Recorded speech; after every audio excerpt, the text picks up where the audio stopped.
We are up and we're live. What's happening, man? Thank you guys tuning in to another episode of the One Big Fire podcast. We have Mr. Stasik hanging out in DFW on his way to Cabo, and got the one and only Miss Gogo joining us. What's happening, everybody? Hi, you are in my old what is it called? Stamping grounds. What is that called? Like Detroit, right?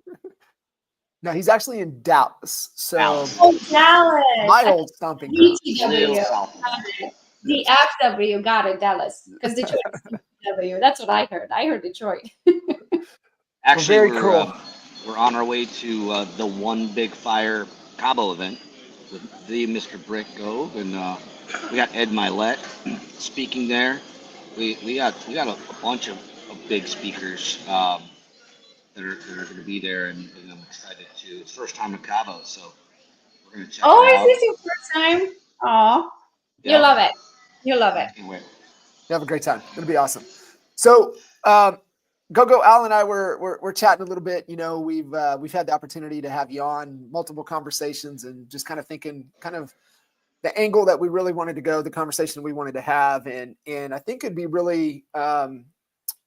I think it'd be really cool to kind of start out. You know, we operate on the business side of things with the brokerage, really from the whole agent to CEO mindset, and you know, just the whole evolution from solopreneur agent to really becoming not only the CEO of your business but the CEO of your life. And you know, your path, your journey, your story, au pair to agent to world-class marketer.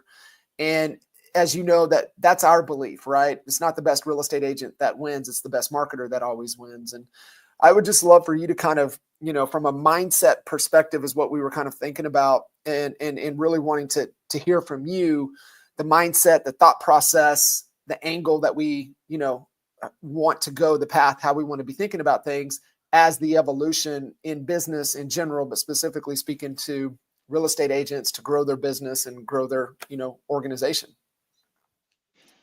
I think I got a little luckier than most, right? In a sense that I had much more of a hardship than somebody who's an American walking into a real estate license.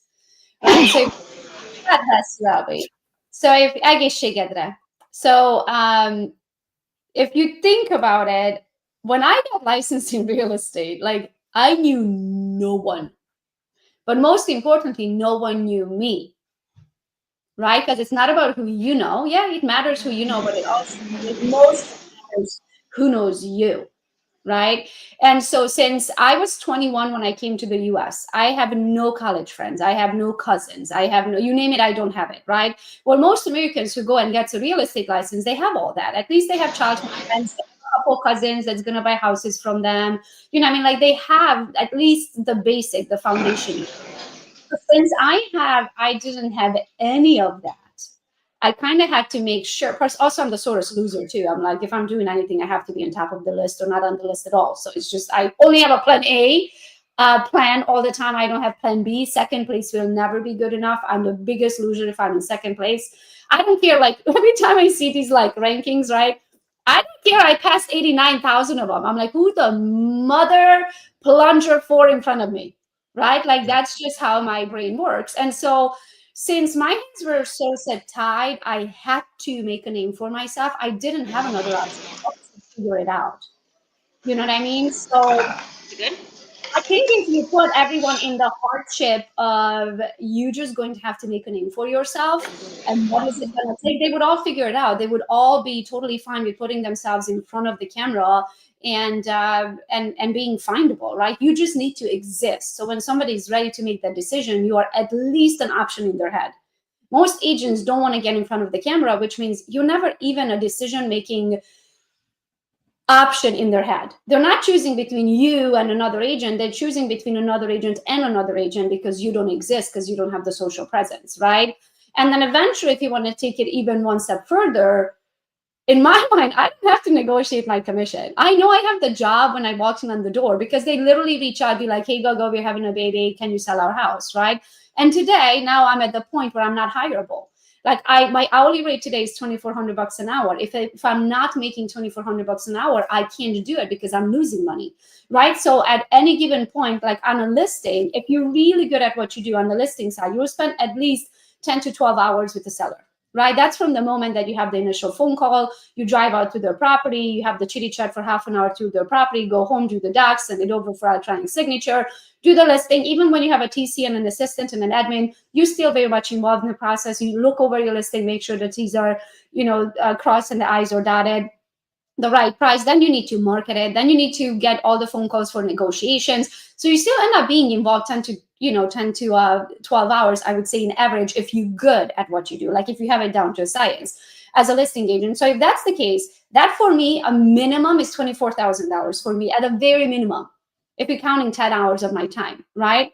So if I have to make $24,000 on the listing side, while the average home sold in Michigan, we just pulled a number yesterday. We have almost 200 agents in Michigan in the Team GoGo organization. The average price per deal in Michigan is $260,000.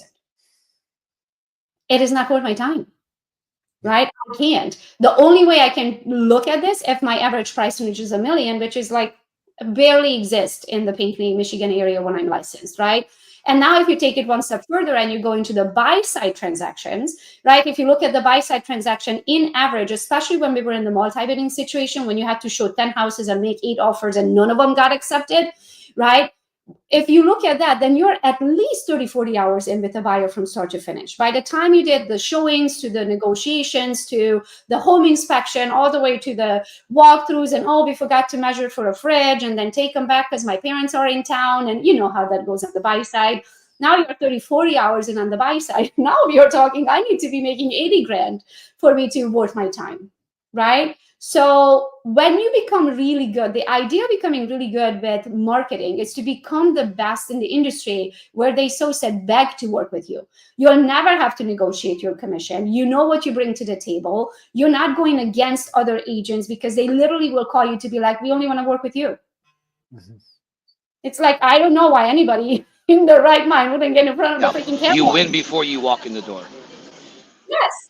Yeah, you build that name. You know the saying that your name will introduce you faster than it will introduce you?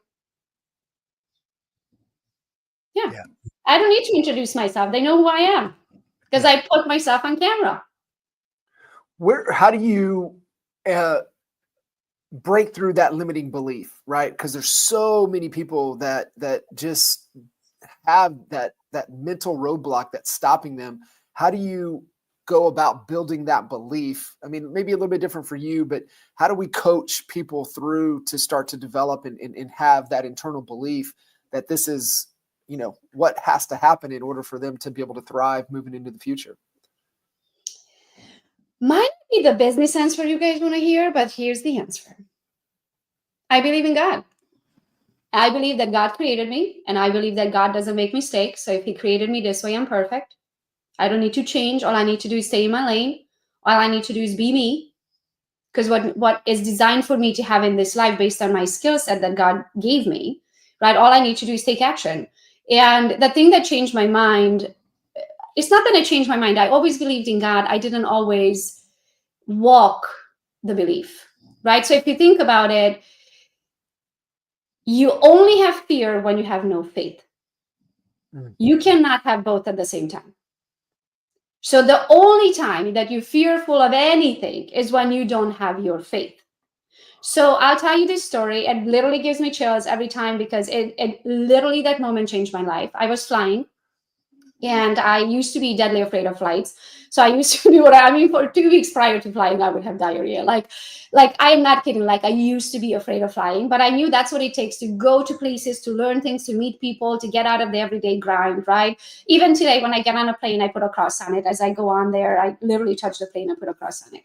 So anyway, I'm sitting on this place, sitting next to this lady, and she was a teacher her whole life. And I would say she was probably late 50s, early 60s. And every year in summer break, she would have the 3 months off, right? And she would go visit a country. So she was like 2 countries short of visiting every country on the planet. And I'm sitting right next to her, like the coolest lady ever, right?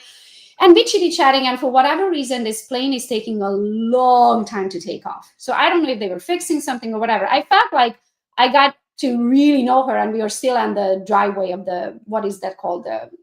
Still on the tarmac. The Yeah. tarmac, yes. So finally, the plane starts moving and we are mid-sentence conversation, but I look at her and I said, hey, I'm afraid of flying. So if you don't mind, as we are taking off, I'm going to start praying. When we are at that 10,000 thing and cruising, I'm probably good by then. So then we can continue our conversation. So the plane takes off. I start praying. Eyes closed, hands together. I'm praying.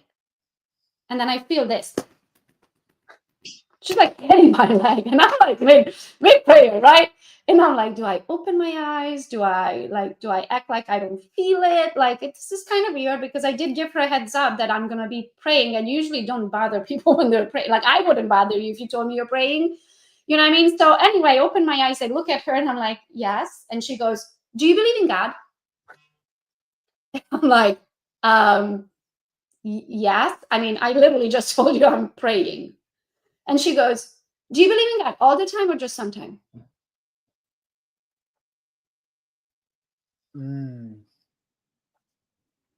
Yeah. That moment, I got it. Yeah. that moment changed me of who I am and how I literally have chills. Like every hair follicle stands up on my body right now. I realized that if I was ever afraid of something or fearful of something or faithless, it's because I had no faith in that moment. It's not because God exists in some moments and doesn't in other. It's not because you're perfect in some moments and not perfect in the other. And by the way, there isn't such a thing as perfect. Jesus was perfect. I mean, not Jesus, but we are the closest thing to it because we are created in God's image. And last I checked, God doesn't make mistakes. So if he created me this way to have the life that I was meant to live, the only thing I need to do, the only part of my responsibility, because you remember the other thing God gives us is a choice, is to take action or not take action. The only reason you wouldn't take action is because you have no faith. In that moment, you chose fear. I never choose fear. It's really that freaking simple. I just go walls to walls because if God didn't man that idea for me, he would have given it to you. Yeah. The ideas that are given to you are given to you because God knows you. He created you and you know what you are capable of. Are you going to take action? That is up to you. Most people don't. The truth is most people don't. Most people are more, I would say, most of the time live in fear than live in faith. And it's a choice. So I choose faith. That's super And I powerful. go for it every time. And I win Go. every time. In reflecting back on that moment on the plane, and the lady's asking you, are you faithful all the time or some of the time? It's almost a little bit of a challenge. You know, I don't, you know, everyone's so different when it comes to faith. But like, you were praying for a reason. It may not have been because you didn't have faith. Maybe it's just you needed to, you know, meditate, connect on a different level with your maker. And that was, you know, that was why you were doing what you're doing. You actually took it as a lesson. You gave meaning, the correct meaning to it, not, you know, some people would have been like offended. You actually attached a different meaning to it and said, this is an amazing lesson. I love it. I love that story. It literally changed my life. I don't look at anything the same anymore. I don't fear anything. I mean, I fear things like, but that's a choice, like heights. I just don't like them. I don't want to get over it. Like, I want something to be fearful of in this world, right? But other than that, I just live my best life. I stay in my lane. I believe if God gives me an idea, it was meant for me to take action on it. I take action pretty much every time it works out. Where did you then know the path was marketing, right? I mean, obviously social media going that route, but just truly understanding, you know, marketing, being able to, you know, provide a solution to help people solve their problems. Like what was that path like? So I'm just going to give you guys a lot of lessons today.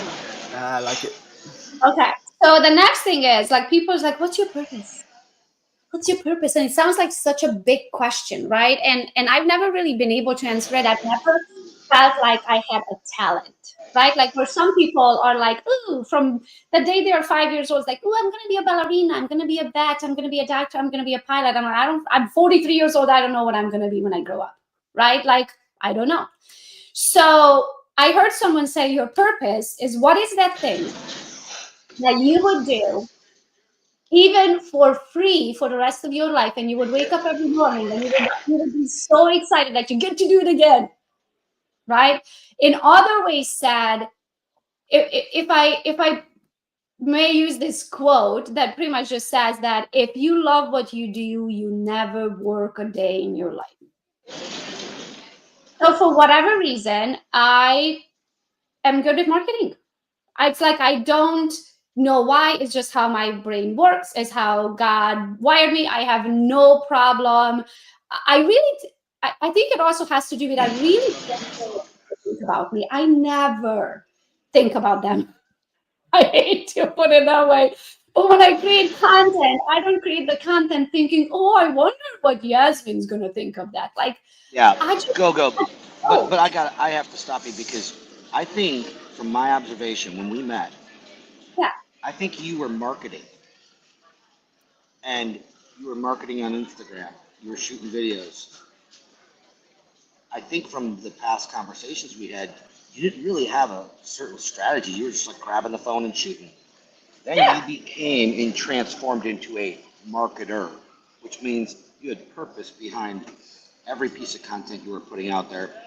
There was something you had to unlock, something you had to learn. I know you're a multi-two-comma award winner, meaning you've had funnels that have brought you more than $1 million multiple times. And you don't get like that by just winging it. You had to learn something, have a strategy, have a mindset shift.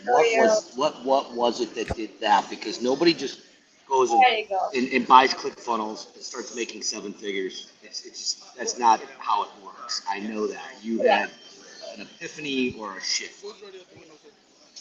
Yeah, I mean, everything that you do, you're not going to get like the best at it on day one. My gosh, if you go back to look at my videos, God knows what I was doing and if it was having a result or not, right? But when you do it over and over again, and when you post it out there to the world, and you're like, sometimes I'm like, this is gonna be the best video, and it has like 12 likes. I'm like, what the? Did I post it at the wrong time? Did we use the wrong words? Did I get into Instagram jail? Like, what is going on, right? And then I asked my son to do one video for me last summer when we moved up to Michigan, and it has 6.5 million views. And I'm like, what the heck? It's one of the worst videos I've ever done. I'm on the couch. There's no props. There's no what question he's gonna ask me. There's like chips on the counter and chocolate wrapper on the next to me on the couch and all that. And it's the video that goes viral, right? So I feel like if you love what you do, just figure out what is that thing that you really enjoy and go elbow deep in it, meaning push every button on every platform, ask every question, go to the events, follow the people, copy the people, implement into your business. And over time, you're going to get really good at it because each of the posts are going to teach you something. So if it's social media, in my case, it's a post, right?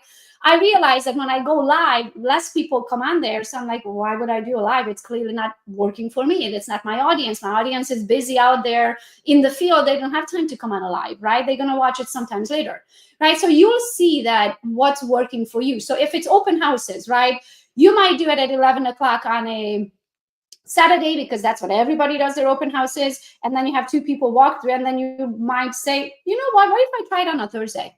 Let's try it on a Thursday at 6:30, see what happens. And you might have 17 people stopping by on the way home from work, right? So whatever the thing is that you're doing, that you decide that is your lane, first of all, figure out what is your lane and stick to it. I tell my people all the time, stay in your lane. Don't get shiny object syndrome, because like let's look at Tina Cole, for example. She has one of the most successful mega icon teams. She's huge on scripts and she's huge on cold call. Now, do I think it's work? Yes, it makes millions of dollars for her and she loves it. If you put me into her seats, I would probably quit in 2 weeks and take a night shift at Taco Bell because I would hate it. It is not my cup of tea. So I think the most important part is to stay in your lane, figure out what is that lane.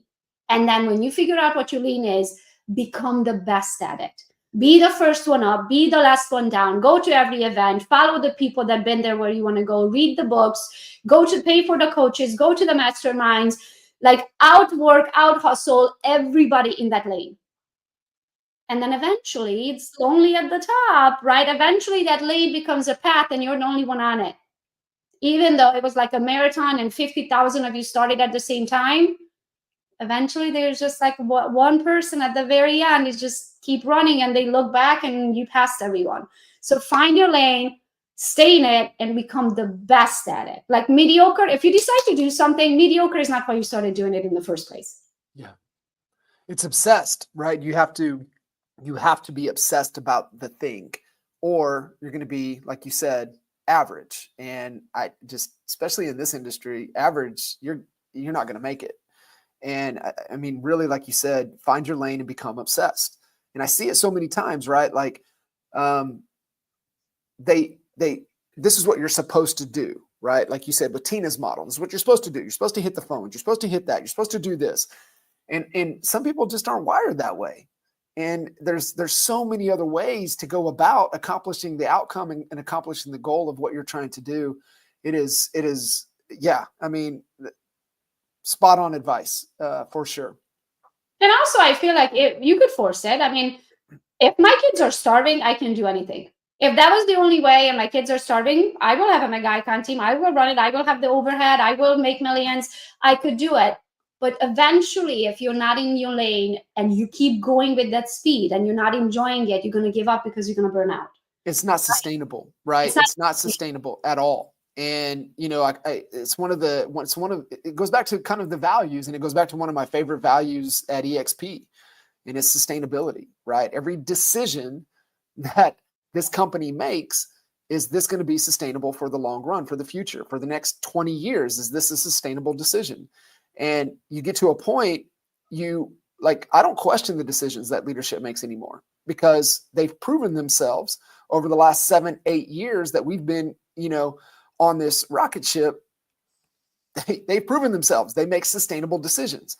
And then they have to make adjustments to make it even more sustainable. And that's also part of why things are agile. But like you said, anybody can do anything for a period of time, but it's not a fuel that is going to last. So getting in that lane as fast as you can is absolutely key. Guys, I don't want to interrupt, but they're calling our gate. I'm going to let you guys finish out. Love you both. Thank you, Gogo. All right, brother. You're amazing. Every time I talk to you, I'm getting takeaways, and we're going to miss you in Cabo. We'll love y'all. Thank you.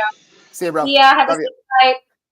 So, Gogo, one of the other things that I wanted to kind of shift over, because I see, especially a lot of agents, and I mean, obviously it's evolutions, right? You get to one level, it unlocks another level. There's always another level. And the only reason that I believe you should have a team within real estate. Now, you can be individual agent in real estate because it's a vehicle for freedom. It could be cash flow. However, no matter what you do in real estate, it has to be unlocking other opportunities. That's the only reason. And you look at how Al got out of production. How he got out of production is because he had another opportunity. He started a calling service, and they started calling for Chet Black. They started calling for NAEA. They started doing, call service. It was another business entity that he had. It allowed him to get out of his real estate business. And I look at all of these mega teams that are great, and once they figure out customer acquisition, and when you control customer acquisition, you can do whatever you want. And I think a lot of agents, they're coming around to it a little bit, but when you can generate opportunities, you hold all the keys to the kingdom, and you can unlock any business entity, any revenue streams that you want. And so like for us, we got out because the coaching business took off. So we were able to get out of production to be able to go that avenue. For you probably do it as well as anybody, if not better than anybody, when it comes to making sure that you're tapping into every opportunity possible and really building just such an amazing web of revenue streams through affiliate incomes and, business entities. Talk to me about that, because I think that's such a big get for agents once they get to a certain level to where they can consistently acquire the opportunity. And it goes back to belief, having the belief that, oh, wow, I can control customer acquisition. I hold the keys to the kingdom. I want to get my fair share for being able to turn these opportunities over to anyone else. Like, talk us through that for you and kind of, your belief system around it and how you approach, affiliate income and other business entities. Gosh, that's such a loaded question. How do I start? I think I don't want to ramble away, so I'm going to talk about a few things. So number one, let's talk about your hourly rate, right? So as an individual agent, you are going to hit a ceiling because there's only one of you and there's only 24 hours in the day, which means that if you keep doing what you're doing, the only way to make more money in real estate, right, is to sell more transactions or sell the same amount at a higher rate or sell less transactions, but even a higher rate, right? But in my case, what happened is, mind you, today, which is 2025, the average price range in Michigan is $260,000. When I was in production, my average was $420,000. Like, I was already the high end. The next only option up was the gated communities, which we had like 2 of in my area. And those homes usually sat on the market for a minimum of 6 months. Yes, they were over $1 million, but the buyer pool was so small that those homes sat on the market for a long time because someone wanted to live in $1 million property. They weren't moving to the boonies. They were closer to a city. So it was a very small pool of people. So I said, okay, then what am I going to move to sell more expensive properties, or am I going to drive an hour and a half every time? So then now I'm in the car all day. That's no solution to my problem, right? So you're going to hit a ceiling. So then your question is, okay, then how am I going to make more money? If there's no more me and there's no more time, then how am I going to make more money? That means you have to multiply you, because you cannot multiply time. Right. There's only 24 hours in the day, no matter what. Right? So the only multiplying factor in this one would be then the people. So that means, okay, let me multiply myself, and then they can do that. Eventually you stay in production, maybe on the listing side, and then you get a couple buyers agents, they do the buy side. Again, remember we did your commission buy side versus listing side. So take your average commission divided by 12 hours on the listing side or divided by 30 hours on the buy side, and you'll realize and what your hourly rate is worth on each side. And you realize it's not worth to work with buyers. Those are the first thing, and renters, don't even get me started on renters, right? So those are the first thing that you need to delegate off of your plate. So then now you're like, oh, okay, I guess I'm building a team. That's just like the natural effect of being successful as a top producing agent. So then you build a team, and then your agents are mostly in production on the buy side, and you're on production on the listing side. And then eventually you get to a point where, like, hold on, I'd rather take 2 buy side commission for 0 hours work than take 1 listing side commission for 10 hours work. And then you're going to give up the listing side altogether. And then you get a listing agent. Next thing you know, you're out of production, but you have a team that's functioning without you. Then you decide to move across the street, across the country, because John Kitchen tells you you're not a tree, you can live anywhere. Like, why do you guys live in Michigan? And then you look at your husband look at you, and you're like, why do you live in Michigan? Then you move across the country to Florida. So now you have location freedom, because my team is up in Michigan, making hundreds of thousands of dollars a year. I'm 0 time invested. Like, yes, I had a meeting here and there with them. So maybe 2-3 hours a week for a meeting. Well, then I started a digital product, and then I started a coaching business, and then I started a membership base. And then I realized all of those are mostly passive. So now I'm making more not working the time than I am. So then the question is, then why am I investing 4 hours into a team that's making me less money than investing 0 hours into a digital product that's making me more money? So then you're like, well, I guess I dissolve my team. So then you dissolve your team, and then you're going to full digital products, right? Yeah. And then you're like, oh, okay, but then in the meantime, your social media profiles are growing and your reach is growing, and you realize you're reaching millions of people every month when you open your mouth. Then you realize, well, then I need to charge every time I open my mouth, because I'm technically a marketing machine for all of these different companies. Every time somebody asks me, I'm like, what VA company do you use? Or what blah, blah, blah. Or, I need a TC. Who do you recommend? Really? Well, I'm feeding all of these other businesses. I need to get paid for that time. So then you say, okay, well, I work for affiliate income. So then you reach out to all of these companies, you get your affiliate link, you start marketing these companies, right? And then guess what happens? You build their book of business so big that they don't have time to service you and your clients, or even better, they take your affiliate link away after the company is built. They sell the company and you get absolutely nothing. Yeah. And then you realize, oh, hold on a minute. So affiliate income is not going to cut it anymore. Now I want ownership. So now every conversation I'm having is, what percentage of ownership do I get? Do they pay me upfront too? Because here's what's going to happen. Initially, they're going to offer you ownership in a company that's eventually is going to be publicly traded. Well, what if they never go publicly traded and you spend 5 years of your life growing it? They're making profit, but you're still not making anything because you're sitting and waiting for that company to once go public so you can get your shares. This literally happened. So then you learn from that mistake, right, as you're growing. And then you say, okay, I don't only want ownership, I want ownership plus upfront marketing dollars, right, for my efforts as I am growing it. And then eventually when it grows into the big busty machine, right, then I want my shares. So I want both, because they might not go public. They might not decide to sell one day. They might just milk that, cow until the cows come home, as they say. So, and then one day you look up and you're like, what do you do for a living? And I'm like, I have 27 companies. And I'm like, how did it happen? This is how it happened, is because you learn from each of the opportunities that you take a chance on yourself, right? And then each of that opportunity is going to teach you a lesson. And as long as you're willing to learn that lesson, you will never make that mistake again.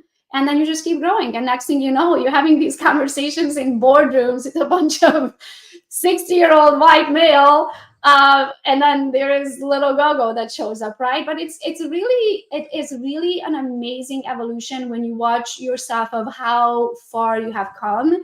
If you're willing to learn lesson, if you're willing to take chances, make mistakes, learn those lessons, and never make those mistakes again, but keep adding on and growing, it will eventually take you that next commission, where now I go into boardrooms and have billion-dollar conversations. And if you told me that 14 years ago, I would have been like, I'm gonna make a $4,000 commission. I don't know what you're talking about, right? But it is an amazing, I'm a sucker for learning. I really enjoy feeding my brain.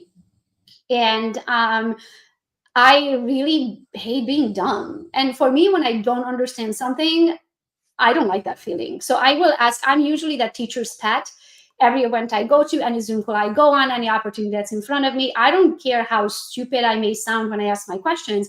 I'm going to ask my questions because when I need to make a decision, I need to make an educated decision. This can make or break your life. So if I don't understand something, I won't do it until I ask all the questions where my things are answered. So that, I would say, is my baseline of how you're going to get to the next level, is through knowledge and taking chances.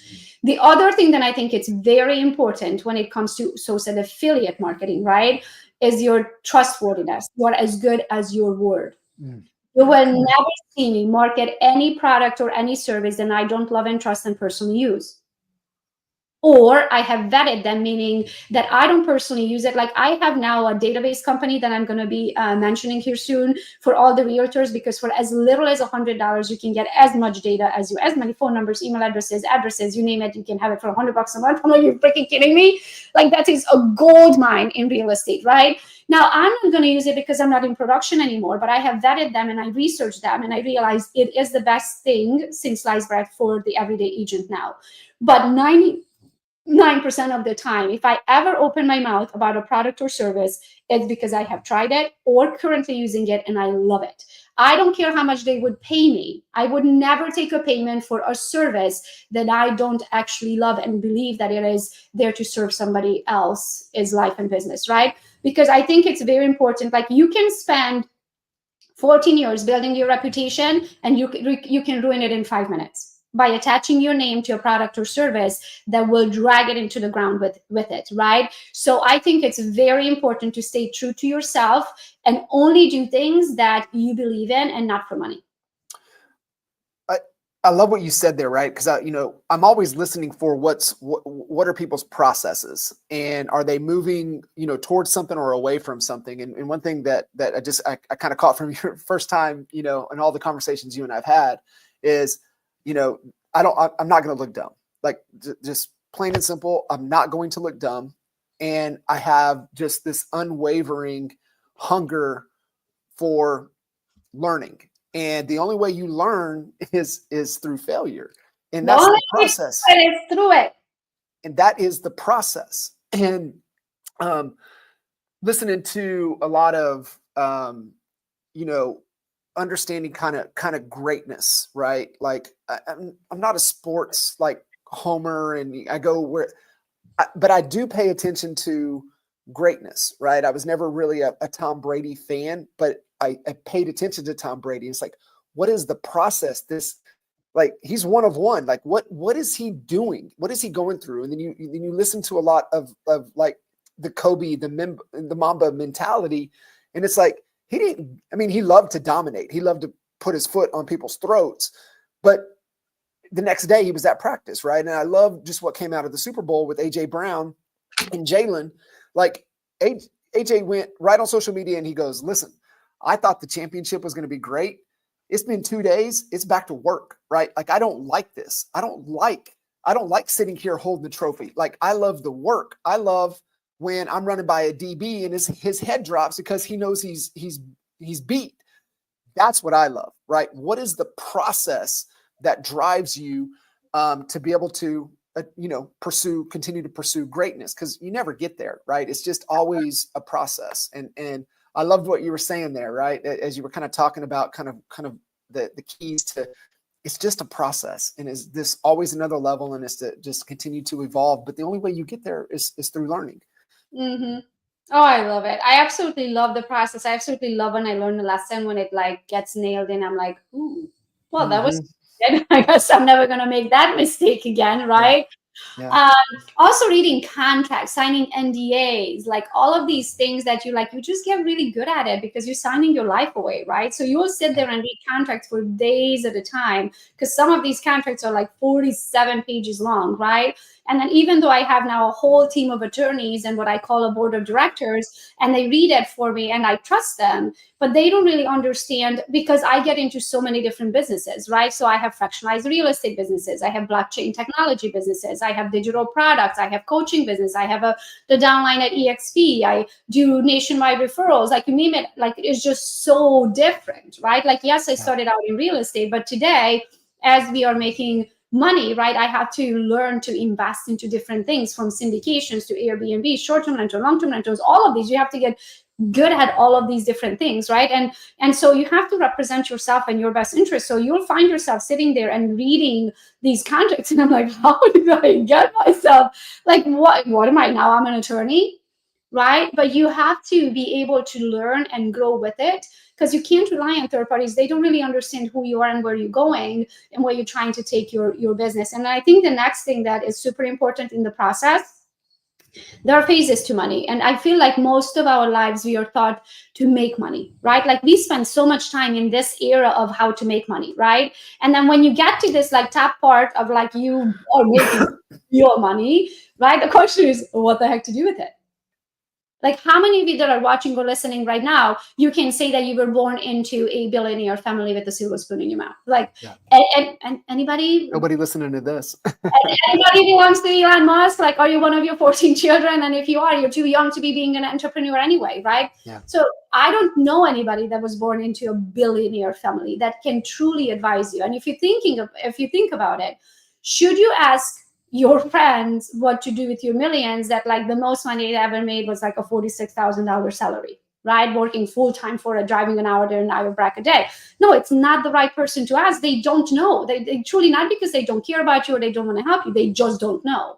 So then there's a whole other part to life. We spend so much time in the how to make money, but nobody is there when you finally made it to figure out what to do with it. Right? So now you're going to have to really good at advocating for yourself and reading the books and going to events and figuring out what are syndications and what are dividends and what should you invest in and what's a cost segregation and all of these things. So then you can represent yourself and not lose it at the back end. Because I have met so many people in my career who have made a shit ton of money, but they have nothing to show for it because they forgot that there is another step to the process.